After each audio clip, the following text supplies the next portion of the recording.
Welcome back to guys. It's time for a anime movie review.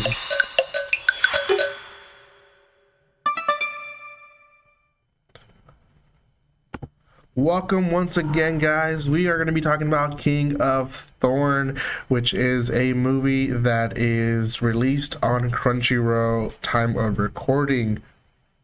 This is, I believe, both dubbed and subbed. It is one that I found just through looking through Crunchyroll. This is actually one that I had not heard much about. There is a manga that was written back in 2002 through 2005. The actual film released in May 1st of 2010. So, pretty much out already, 13 years old movie. So pretty decent series, to be honest. I really did enjoy the movie. I am interested of reading the manga now.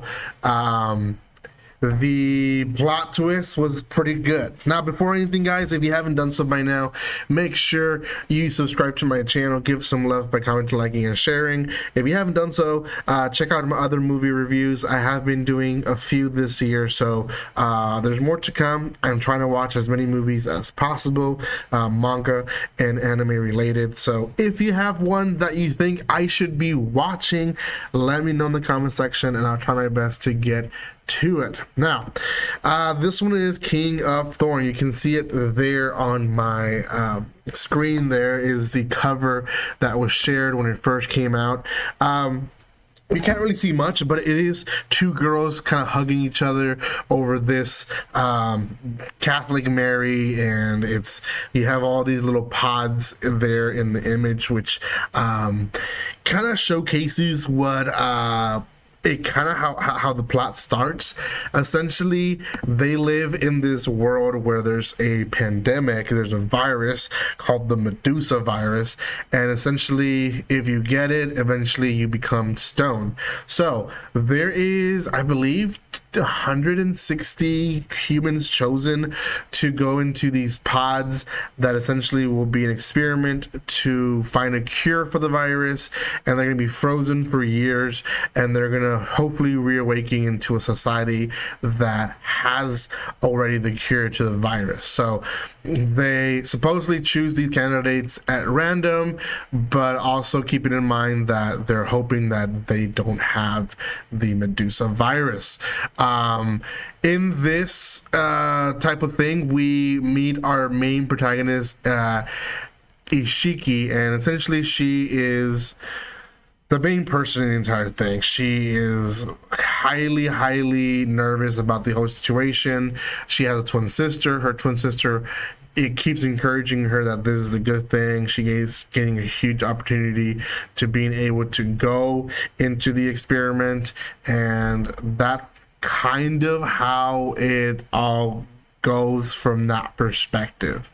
We later find out that a lot of what we see in this part of the movie is actually trauma filling in gaps, and don't want to ruin the twists of the movie, so I'm not. But it's definitely one of those things that there was a lot more there than we thought there was. So the people go into the pods, they reawaken, and essentially immediately when they reawaken, they realize that they're woken up too early, and that the city or wherever they're at is basically taken over by God knows who. So they start being attacked by flying birds, and essentially we end up with about 7 survivors from this massacre. From the 160, only about 7 or 8 of them survive. And from there on, essentially, all these people had a purpose of why they even survived. And it is later explained in the plot twist that I'm not going to share. But essentially, you have the rich guy who bought himself into the group of the 160. You have the main protagonist, the girl. She actually has a huge connection to the why everything is happening. You have a little boy who played a game that a lot of these beasts and a lot of these creatures that are attacking and killing them come from a video game that he's played, and he swears that they're exactly the same thing. They just don't understand how and why that is happening. You have a woman who is protecting the little boy. We later find out that she has skeletons in her own closet of why she is the way she is. We have a police officer who has, in a sense, a mind of justice, and then we have someone who we believe is a prisoner, also has skeletons in his own closet and also has his own mission in mind, and not so much of a person who we think he is. And then we have even someone shadier who ends up being a lot smarter, a lot knowledgeable, and knows a lot more of what's going on than we think. And I guess you can call him a scientist. He looks like a scientist, but he's not. Maybe he is. I don't know. I think those are all the people that survived. Yeah.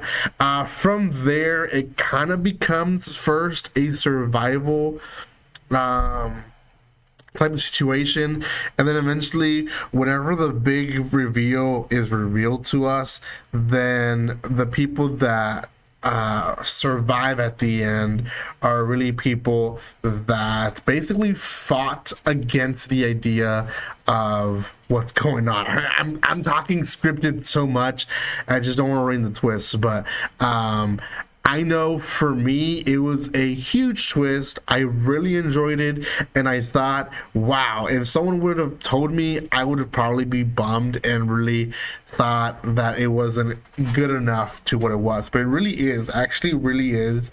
It is also a movie that is not well known enough for you to have heard what the twist is. So I highly recommend this movie, especially going in without knowing a lot more than what I told you already. It is a very short movie. I believe it's an hour and a half, an hour and 40 minutes. So it's not bad. There is 6 volumes to the manga, and I'm interested of buying it. I know here in the US, it was distributed by Tokyo Pop, which probably is not releasing it anymore here in the US. So hopefully I can get my hands on it. I know Australia has it through Madman Entertainment, but maybe I can find some old copies here online. But genre-wise, it does fall under science fiction, psychological, thriller, and dark fantasy. That's kind of what they put online, what it falls onto. So go check it out, King of Thorn. It is a movie dubbed and subbed on Crunchyroll. Give it some love. Give my channel some love by commenting, liking, and sharing. And if you're watching up to this point, which is pretty far into the video, then consider subscribing. Thank you so much for everyone who views my videos.